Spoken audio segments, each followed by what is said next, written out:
estados ampliados de la conciencia pueden darse desde los más simples hasta los que requieren mayor desarrollo y mayor destreza y mayor apoyo y mayor cuidado. ¿Cuál es el más simple de los estados ampliados de la conciencia con sentido positivo? La relajación. La relajación, que de paso está a la moda, porque hasta en el léxico popular la gente dice déjame relajarme.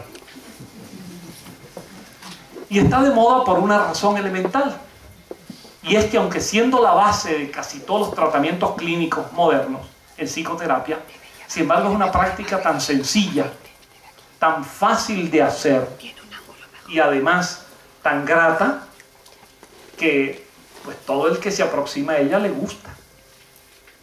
Y tiene enormes ventajas. La relajación no tiene contraindicaciones. Como me decía un alumno mío en psicología en Caracas, me decía, profesor, es que después que hicimos un ejercicio en el curso para que ellos aprendan a dirigir las relajaciones al paciente o a los grupos, me decía, profesor, es que es una maravilla, porque la relajación, cuando usted dice que no tiene contraindicaciones, y el alumno me decía, mire, no engorda, no va contra ninguna mala costumbre y además es gratis, o sea que tiene todas las ventajas. Entonces la relajación es un acondicionamiento orgánico y emocional, psicológico, por medio del cual liberamos momentáneamente las tensiones corporales. Entonces el tono muscular se afloja, se distiende y por lo tanto empezamos a tener sensaciones gratas. Y cuando nos dirigen en una relajación bien hecha, que puede ir en distintas técnicas, del cuerpo a la psique o de la psiquis al cuerpo, pues esa relajación nos alivia y nos hace sentir muy cómodos. Por ejemplo, la técnica que llamamos relajación progresiva, creada por un neurólogo americano llamado Jacobson. La técnica de Jacobson es una técnica en que vamos por la acción de los músculos, contrayendo y aflojando todo el cuerpo, pues vamos logrando una relajación absoluta del cuerpo, disfrutando el alivio que da la distensión muscular y esquelética.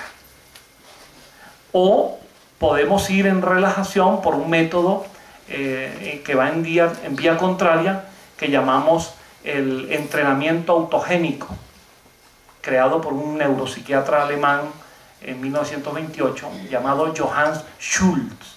Entonces se llama entrenamiento autógeno de Schultz. Es una técnica maravillosa, porque es una pena que no hayamos venido con tiempo para hacer un ejercicio con ustedes al respecto, donde simplemente se demuestra cómo el pensamiento domina el cuerpo. En una fase elemental de Schultz, se puede lograr que una persona en sí misma compruebe que la temperatura corporal disminuye, cosa que nos vendría bien ahora. Disminuye con solo pensarlo y con solo desearlo. Pero algo más importante en el método Schultz. Alguien podría decir, muy bien, es una autosugestión. Se imagina que bajó la temperatura de su mano, por ejemplo. Pero resulta que se mide la temperatura a nivel epidérmico y es capaz de bajarse medio grado al menos en un ejercicio inicial de Schultz. Es decir, que no depende solo de la sugestión, sino que es una experiencia objetiva. Entonces la relajación crea un estado modificado de conciencia muy positivo, porque cuando estamos relajados nos sentimos mucho más a gusto. ¿Y qué pasa? Que bajo un estado de relajación que requiere automáticamente un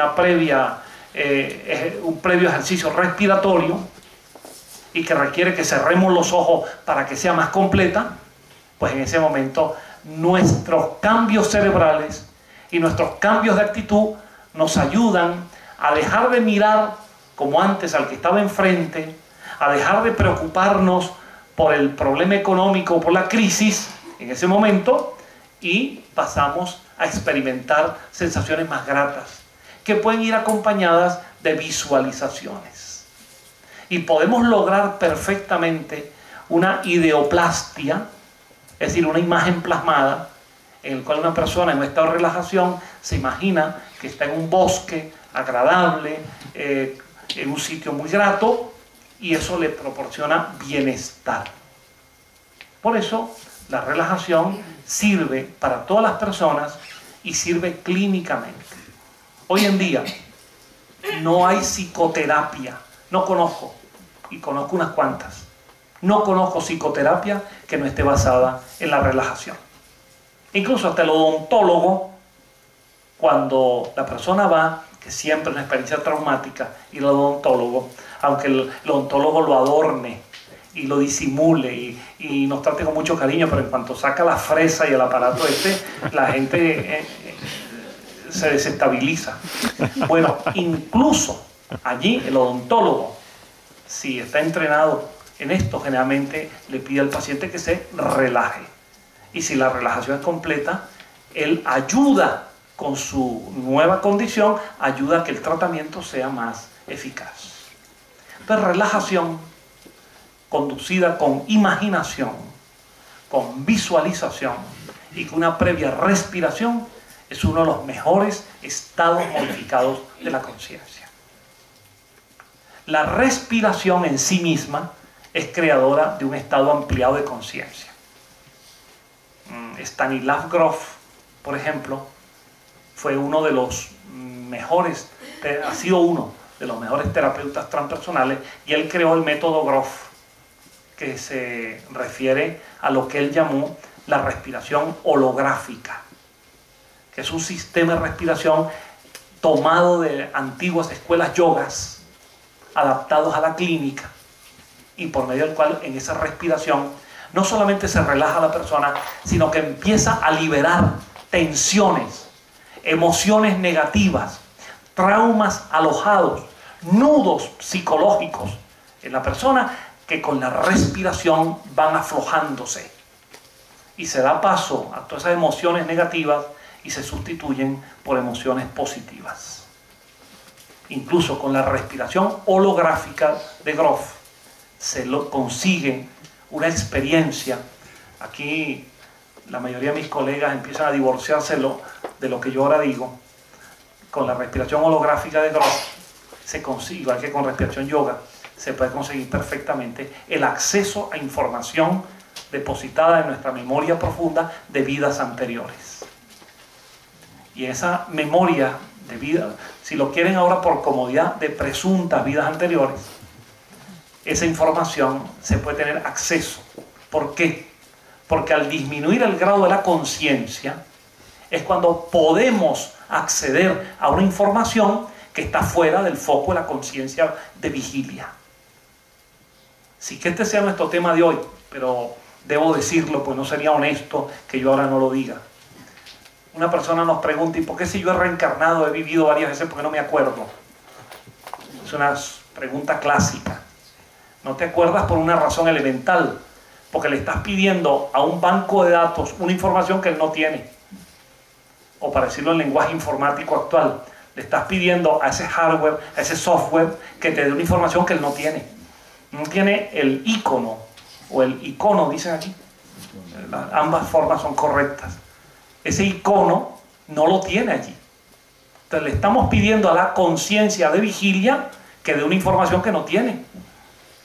Pero acontece que bajo un proceso de relajación profunda y con la técnica, por ejemplo, respiratoria, en forma consciente, sin perder la conciencia de lo que está pasando, se puede acceder, al menos fragmentariamente, a información archivada de procesos anteriores.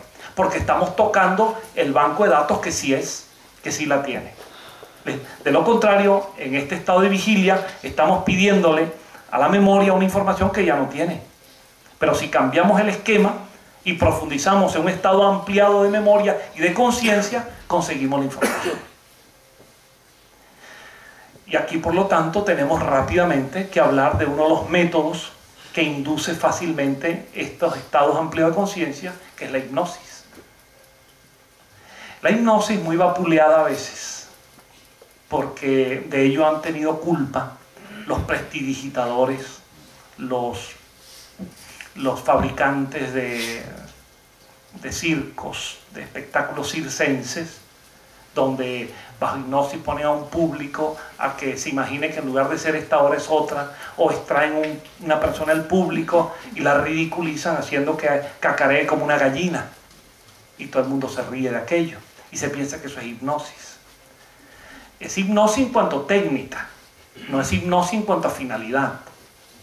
Ese hipnotizador, que no es un hipnólogo clínico, porque ningún hipnólogo clínico haría eso, ningún profesional de la clínica haría eso, ignora ese hipnotizador que esa persona ridiculizada como una gallina durante media hora, allí queda una información para él y luego por parte de su familia o sus amigos que le hace perder autoestima, que le hace sentirse ridículo, y eso deja una impronta y deja una huella lamentable en su psiquis. He visto yo espectáculos en la televisión de estos hipnotizadores donde a alguien tomado del público al azar lo hipnotizan, porque saben hacerlo, y le dicen a una persona: ahora vas conduciendo un automóvil, y comienza a conducir el automóvil, y ahora aumentas la velocidad, y ahora vas por una gran autovía, y ahora tienes un árbol delante y chocaste, y dramatiza todo aquello. Después del llanto y la dramatización, el hipnotizador le dice: ahora contaré hasta 3 para que despierte, y no es verdad, no has pasado nada, estás aquí. Muy bien. Y el aplauso general. Bien. Le ha pasado, hay registro clínico de eso, de una persona que una vez la sometieron a esa experiencia y luego, días después, iba conduciendo su automóvil y en una asociación de ideas se estrelló contra un árbol que asoció como experiencia análoga. Y allí tuvo un fuerte accidente. Porque no podemos violentar la naturaleza impunemente. De manera que es una gravísima irresponsabilidad utilizar la hipnosis como técnica para espectáculo, cuando ella solo tiene sentido con una finalidad clínica. En nuestro caso, en Caracas, los años que ejercimos, pues ahora no lo hacemos, los años que ejercimos la clínica, solo utilizamos la hipnosis para atender fobias, complejos, manías, dificultades de interacción personal, siempre y cuando hayamos intentado resolver el problema por una técnica tradicional. Mi primer abordaje terapéutico es siempre conductual. Ahora, ¿qué ocurre con un paciente que ha sido sometido a una técnica conductual, a una técnica psicoanalítica, a una estrategia tradicional y sigue mal? ¿Por qué no puede acudir a otra técnica? Quiero decirle a los escépticos que la Organización Mundial de la Salud, que define la salud como un estado de completo bienestar biopsicosocial espiritual, que es la definición moderna de la salud, resolvió en un congreso en Ciudad de México hace años, Congreso Internacional de la OMS, que un ser humano afectado por una dolencia cualquiera debería en primera instancia ser atendido por la medicina tradicional. Es decir, la recomendación de la OMS: vaya al médico, al especialista, al psiquiatra, al psicólogo, al terapeuta profesional. No vaya al brujo, ni al hechicero, ni a charlatanes. Pero dice la OMS, si un ser humano, después de un tiempo con una dolencia, después de haber sido atendido por todos los principales recursos de que dispone la ciencia oficial, si la enfermedad se ha cronificado, se ha perpetuado en el tiempo y ya ha acudido a todo lo que es posible, nadie le puede quitar el derecho humano de ir a una medicina alternativa. Eso lo establece la OMS en su declaración de Ciudad de México. Entonces, la hipnosis entra allí como recurso alternativo que puede ser empleado por terapeutas en caso de que otras estrategias no hayan dado resultados.